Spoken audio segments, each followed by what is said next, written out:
দর্শক বন্ধু, এর আগের পর্বে ড্যাম থেকে ধরে আনা ছোট মাছগুলো রান্না করে দেখিয়েছি। এখন দেখাবো বাকি জিওল মাছগুলো। পুঁটি মাছটা রান্না করে ফেলেছি অলরেডি। এখন এই জিওল মাছটা রান্না করব। এই যে বললাম যে শোল মাছ রয়েছে, এর মধ্যে শিঙ্গি মাছ, যে একটা ট্যাংরা মাছ আছে, এইগুলো একসাথে রান্না করে কড়াই বসালাম। এই জিওল মাছগুলো সর্ষের তেলেই রান্না করব, যেরকম আগের পর্বে করেছিলাম ছোট মাছগুলো সর্ষের তেল দিয়ে। কড়াটা বেশ ভালোই গরম হয়েছে, আমি তেল ঢেলে দিচ্ছি। বেশি তেল খাওয়া তো ভালো না, আমি কমই দিয়েছি, চেষ্টা করেছি কম দিতে। আগে শোল মাছের মুড়োগুলো দিয়ে দিচ্ছি। বড় পিসগুলো আগে একটু ভেজে নিচ্ছি ভালো করে।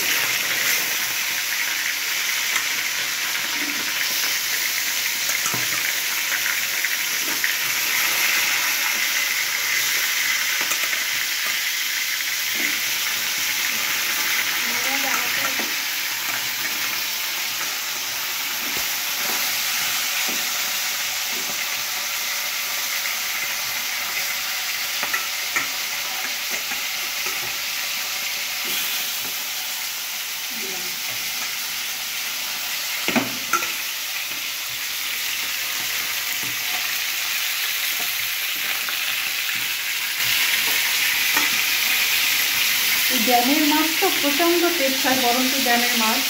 আর যেহেতু একেবারে টাটকা জ্যান্ত মাছ, এটা যেরকম রান্না করবো সেরকমই টেস্ট হবে খেতে।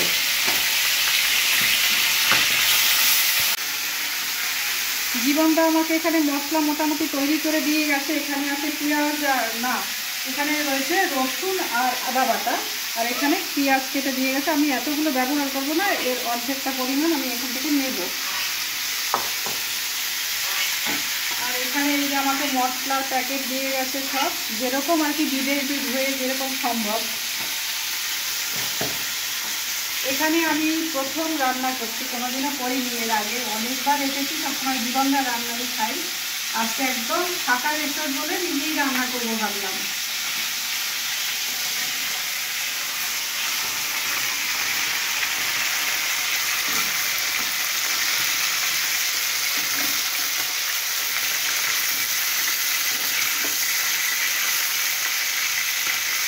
অনেকে দেখি মাছ ভেজে ভেজে একেবারে কাগজ করে ফেলে, কী স্বাদ পায় তাতে আমি জানি না। তবে খুব বেশি ভাজা মাছ খেলে গ্যাস তো কম করি, তাছাড়া খেতেও টেস্ট হয় না, এটা চিজে চিজে মতো লাগে। তাই মাছ সব সময় ঝোল রান্না করার সময় অল্প ভাজা উচিত। আর যেটা মাছ ভাজা, যেটা আমরা ঘি দিয়ে খাই প্রথম পাতে, সেটা ঠিক আছে, সেটা কাগজের মতো করলেও ক্ষতি নেই।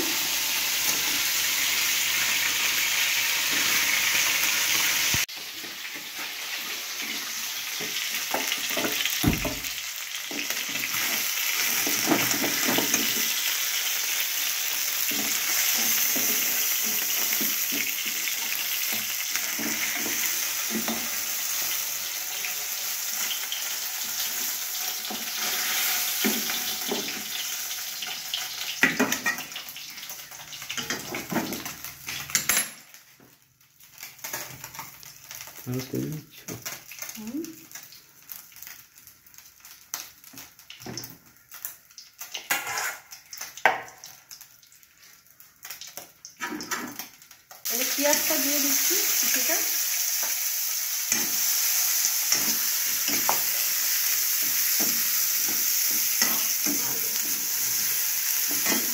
আর একটু নুন দেবো।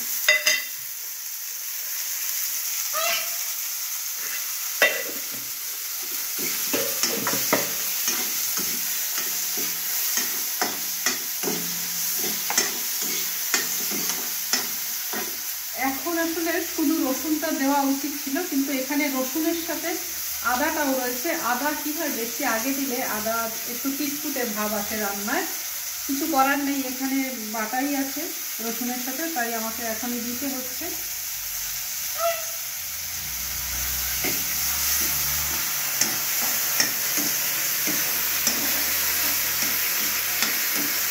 একটা টমেটো কুচি হলে ভালো হতো, টমেটো নেই আছে। একটা টমেটো খুঁজে পেয়েছি, কেটে নিলাম, এটা দিয়ে দিচ্ছি।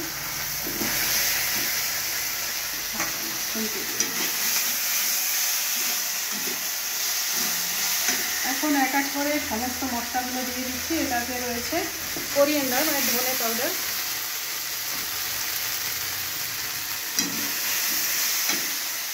আর এটাতে রয়েছে জিরে পাউডার,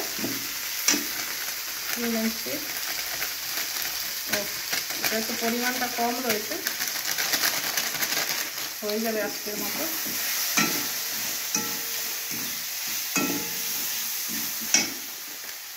আর লঙ্কা, যেহেতু শোল মাছে একটু লঙ্কাটা বেশি লাগে। এটা তো আমার বাড়ি না, তাই একটু আনইজি লাগছে আর কি, সব মশলা ঠিকঠাক নেই। একটু জল দিয়ে দিচ্ছি।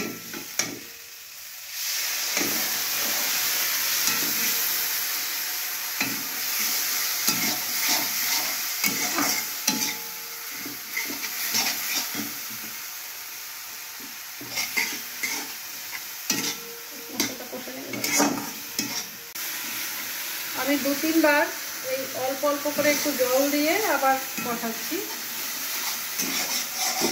তেল দেওয়া যেত, কিন্তু তেল না দিয়ে জল দিয়ে বারবার করে কষিয়ে নিলেও টেস্ট হয়, আর তেলে অযথা শরীরটা খারাপ করে।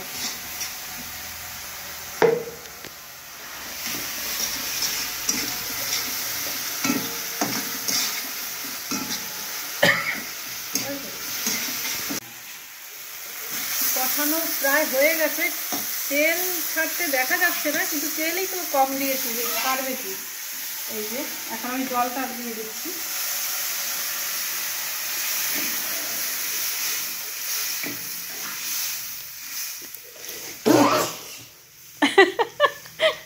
ক্যামেরাম্যানের নাকে মশলা ঢুকেছে, মশলার ঝাঁজ, হাঁচো হচ্ছে। জলটা ফুটুক, তারপরে মাছটা দেব।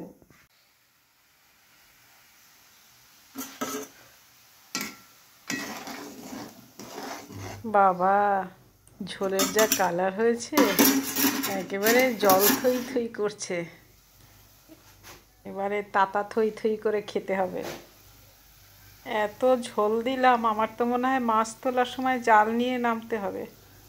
অবশ্য মাছও অনেক, সব দিলে বোধহয় ঠিকঠাক হবে, একটু ফুটতে দিতে হবে বেশি আর কি। কি আওয়াজ পাচ্ছেন কিছুর? আমাদের এখানে হাঁস আছে, রাজহাঁস, রাজহাঁসে যাচ্ছে। কোনো যানবাহনের আওয়াজ তো কানে আসে না, এই পশু পাখির ডাকি এখানে শুনতে পাওয়া যায়। ধুর, কায়দা না করে মাছগুলোকে আমি একসাথে দিয়ে দিলাম, কতক্ষণ ধরে একটা একটা করে দেব। এর মধ্যে প্রচুর শিঙি মাছ আছে, একেবারে দেশি শিঙি। দেখুন, সব মাছগুলো দেওয়ার পরে কিন্তু ঝোলটা আর বেশি মনে হচ্ছে না। এবার ভালো করে ফুটে উঠেছে তো, আমি এখন সিমে দেব, নইলে তেলটা উড়ে গিয়ে ঝোলটা দেখতে খারাপ হবে। ঝোলটা একটু টেস্ট করে দেখা উচিত, নুন হয়েছে কিনা। একটু ঝোল টেস্ট করে দেখি নুনটা হয়েছে কিনা ঠিকঠাক।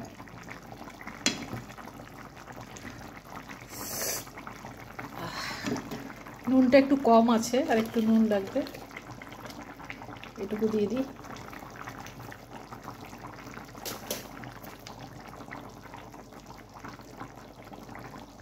রান্নাটা প্রায় হয়ে এসেছে, এটাতে আর ধনে পাতা দেবো না, এটাতে দেবো গরম মশলা।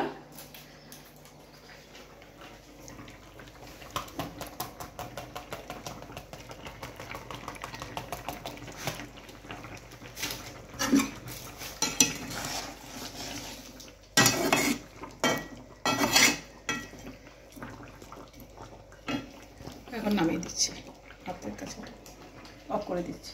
আমি আগের পর্বেও বলেছি যে এটা হচ্ছে বরন্তী, পুরুলিয়ার বরন্তী গ্রাম। এখানে যদি বেড়াতে আসতে চান তাহলে ফোন নাম্বার স্ক্রিনে দেওয়া থাকলো। আগের পর্বেও আমি ভালো করে বলে দিয়েছি কিভাবে কি করতে হবে, কি দেখতে পাবেন এখানে এসে, আর এইভাবে টাটকা তাজা মাছ উপভোগ করতে পারবেন। আজ এই পর্যন্তই, কেমন লাগলো জানাবেন কমেন্ট করে।